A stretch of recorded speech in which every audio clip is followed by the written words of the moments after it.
Hey folks, this is Dan, and welcome back to Letters for Now. Today I want to talk about needs. Not just what we need, but how those needs are meant to be met, and what gets lost when they aren't. Here's the insight that I've been sitting with lately. A human need, whether it's food or warmth, help, touch, affirmation, is more than just a problem to be solved. It's actually a bridge, a pathway that invites us to connect, to relate, to be cared for, and to care in return. In other words, our needs are supposed to lead us into relationship. But something happens in modern life, especially in fast-moving, digitized, commodified culture. The relationship part gets stripped away. We still meet that need. We just do it through a transaction. We pay someone, we order it, we schedule it. And in doing so, we get what we asked for, but not always what we really needed. Because the deepest part of the need, the relational part, got bypassed. Think of it this way. A baby doesn't just cry to be fed. They cry to be held while they're fed, to be seen and soothed and safe. The bottle alone doesn't cut it. It's the connection that truly nourishes. And even as adults, we're not so different. Sure, we can feed ourselves and clothe ourselves, but get help through apps and services and subscriptions has become the norm. But when everything becomes a transaction, my contention is that something is lost, something we can't easily put our finger on, but we do feel it, even if that feeling lies so deep down that it feels imperceivable. A kind of quiet hunger for connection, a kind of aching. And this isn't just about romantic relationships or family ties. It's about how we live together in communities and neighborhoods. For most of human history, survival required cooperation. Needs pulled us toward each other, not away. You needed a hand building your shelter. I needed yours for gathering food. You had firewood. I had grain. Our needs wove us together. They were the basis of trust, of belonging.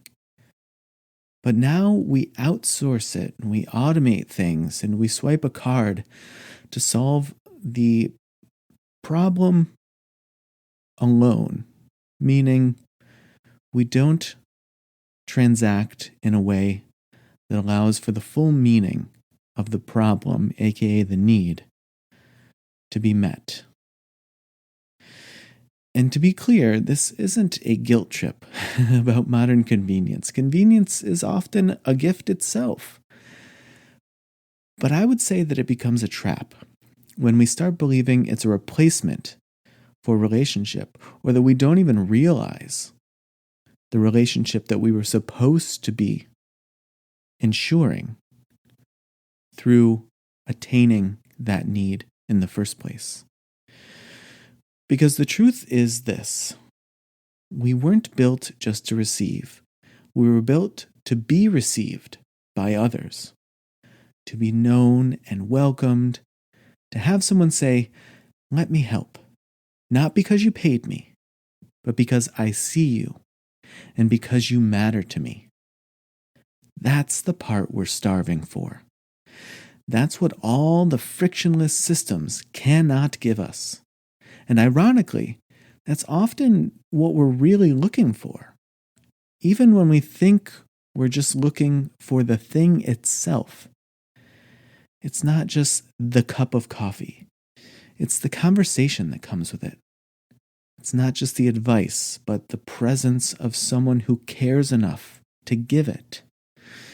Not just being served, but being seen and being an active part of the ecosystem. So maybe the question isn't just what do I need, but also who do I need? And how do I need to receive it? Or maybe even how can this need become a path back into relationship? Here's maybe an idea of something you can try this week when a need arises. And you can pause. Before reaching for the easiest solution, ask yourself, is there someone I can connect with in this process? Someone I can ask or invite or include or receive from? Not just as a service, but as a human being? Or flip it around. Is there someone whose need I can meet in a way that feels human, not transactional? It doesn't have to be deep or dramatic. It might be a neighbor needing a hand, a friend needing to vent, or a stranger needing some form of kindness. The point is to help in some mundane way. In other words, the point isn't to help in some grand way. It's to resolve the thread between us, and that thread is so deeply rooted that it is found in the common and the mundane. So much of what we call loneliness isn't about being alone, it's about being disconnected. And disconnection happens when we treat every human need like a business interaction instead of what it really is, an invitation to relate.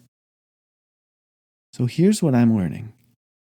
You can have all your needs technically met and still feel empty.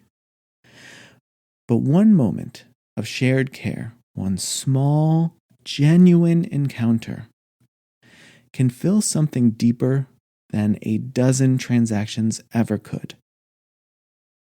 So today, let your needs be more than tasks. Let them be invitations to slow down or to reach out or to come back into the web of care that we were made for. That's all for today. Thanks for listening.